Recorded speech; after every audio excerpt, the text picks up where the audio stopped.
Pour le dire simplement, le secondaire, c'est le marché de l'occasion du private equity.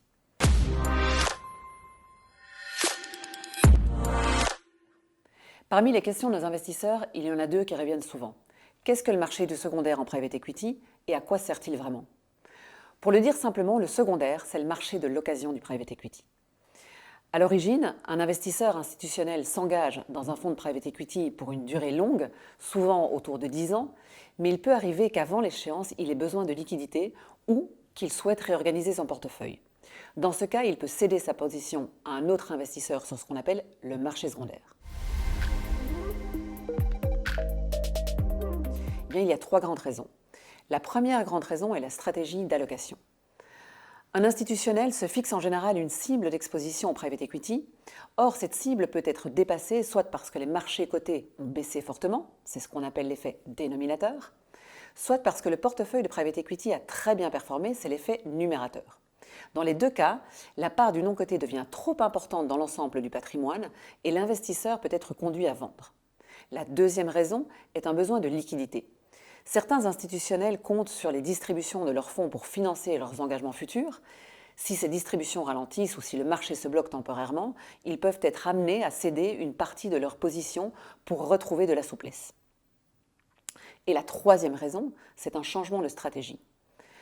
Lorsqu'une direction des investissements évolue ou lorsqu'un nouvel arbitrage est décidé sur les actifs non cotés, il peut y avoir une volonté de vendre une partie du portefeuille existant pour repartir sur de nouvelles bases. Et bien là encore, la réponse est simple. Principalement d'autres institutionnels, spécialisés, très équipés, qui connaissent bien les fonds, les gérants et les portefeuilles sous-jacents. Eh bien parce qu'ils présentent plusieurs avantages. D'abord, on achète des portefeuilles qui ont déjà de l'historique. On a donc davantage de visibilité sur les actifs sous-jacents que lorsqu'on investit dans un fonds primaire qui démarre. Ensuite, le risque est souvent plus faible qu'en primaire. Dans beaucoup de stratégies de growth ou de LBO, les erreurs d'investissement apparaissent surtout dans les premières années de vie du fonds. Lorsqu'on achète une participation secondaire dans un fonds déjà mûr, une partie de ce risque initial est déjà derrière nous. Et le troisième avantage est l'achat se fait souvent avec une décote sur la valeur d'actifs nets. Autrement dit, on achète par exemple 85, ce qui vaut comptablement 100. Et enfin, le secondaire distribue généralement du cash plus vite parce qu'on investit dans des fonds qui ont déjà plusieurs années, dont certaines participations approchent de la sortie. Eh bien, la première limite, c'est que les niveaux de performance sont en général inférieurs à ceux du primaire. Un bon fonds secondaire peut viser autour de 15% net, là où un très bon fonds primaire peut aller beaucoup plus haut. Le secondaire démarre plus vite en performance que le primaire, notamment grâce à la décote, mais atteint aussi plus vite un plateau. La deuxième limite, c'est la durée résiduelle. Un fonds secondaire est un actif d'occasion. S'il a déjà 4, 5 ou 6 ans, il lui reste mécaniquement moins de temps pour créer de la valeur et cela pèse sur le multiple de mise finale. Enfin, la troisième, c'est qu'on achète souvent des portefeuilles extrêmement diversifiés, parfois avec des milliers de lignes, et donc on perd alors une partie de la lecture économique fine qu'on peut avoir dans le primaire. Le secondaire ressemble davantage à une exposition statistique au private equity.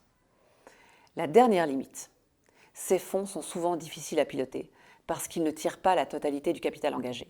En pratique, lorsqu'on engage 100, seuls 50 à 55 sont souvent effectivement appelés.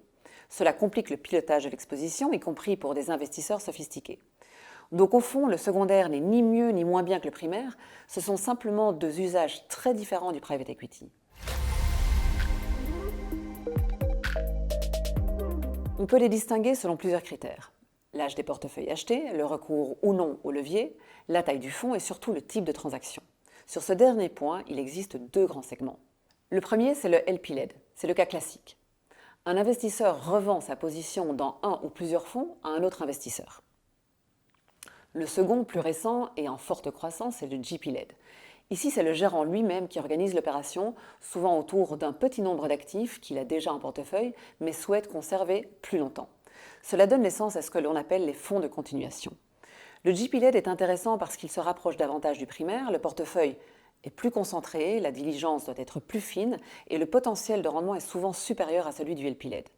En contrepartie, du fait d'une plus grande concentration, le risque est lui aussi plus élevé.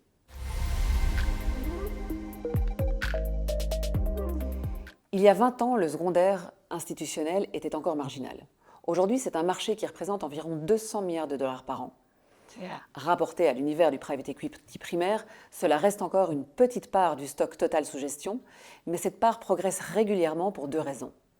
D'une part, le primaire continue de grossir structurellement, et d'autre part, les institutionnels utilisent de plus en plus le secondaire comme outil normal de gestion de leur portefeuille. Ce marché a une particularité forte. La différenciation entre acteurs n'est pas la même qu'en primaire. Dans le primaire, l'avantage compétitif repose souvent sur la spécialisation sectorielle, la capacité à sourcer en amont, à transformer les actifs et à accompagner les dirigeants. Dans le secondaire, c'est différent. Ici, l'atout majeur est la data. Quand il faut analyser en quelques semaines un portefeuille composé de centaines ou de milliers de lignes, il faut déjà disposer d'une base d'informations considérable sur les gérances, sur les sociétés sous-jacentes, sur les historiques de valorisation, sur les écarts entre valorisation en portefeuille et prix réellement obtenu à la sortie. C'est un univers qui est beaucoup plus financiarisé, beaucoup plus statistique, beaucoup plus fondé sur la capacité à pricer vite et à pricer juste. Eh bien, pour une raison simple. C'est un marché technique encore jeune et difficile à piloter. Il suppose de bien comprendre le fonctionnement du private equity, d'accepter des tirages partiels et surtout d'être capable de réemployer rapidement les distributions.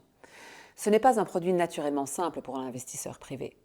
En résumé, il faut retenir une idée simple. Le secondaire est un outil utile, intelligent, parfois très efficace, mais ce n'est pas le même métier que le primaire. Ce n'est pas le même usage.